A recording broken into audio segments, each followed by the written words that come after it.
এটা অ্যাকচুয়ালি বৃন্দাবন ধাম। আমার দেখা ফার্স্ট, মানে দক্ষিণেশ্বরের পরে কিছুটা 15 মিনিট পরে এটার জায়গা।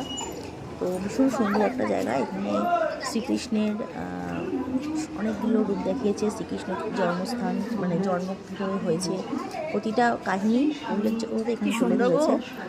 তো ভীষণ সুন্দর, ভীষণ সুন্দর। মানে আমার কোনো ধারণা ছিল না যে এখানে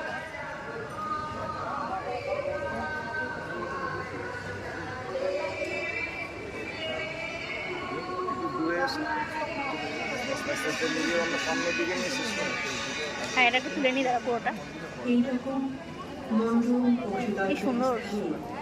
কাছের মতো সেবাশ্রমে আসার না আসলে মিস করতাম, সত্যি কথা।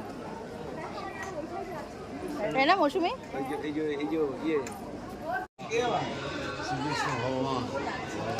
এই জায়গাটা তো আরও সুন্দর। মানে ভেতরটা ঢোকার পরে যখন আমরা প্রথমে ঢুকি তখনও আমার এতটা মনে হয়নি যে খুব সুন্দর ভেতরটা, কিন্তু যখন আমি ভিতরে ঢোকার পর বুঝলাম যে এত সুন্দর। মানে এই জায়গাটা না আসলে না মিস করতাম। তোমরা যদি কখনো দক্ষিণেশ্বরে আসো তো অবশ্যই করে বৃন্দাবন ধামে আসবে। মানে এখান থেকে টোটো ভাড়া আমাদের নিয়েছে 25 টাকা করে, মানে 4 জনের 100 টাকা, প্লাস তুমি যদি 5 জন হও তাহলে 100 টাকা নেবে। তো আমরা 4 জনে মিলে এসেছিলাম। ভীষণ সুন্দর। এখানে দাঁড়ালে বলছেন আমাদেরকে, যে দাঁড়াবে তার দিকে বলছে দেখাচ্ছে। হ্যাঁ,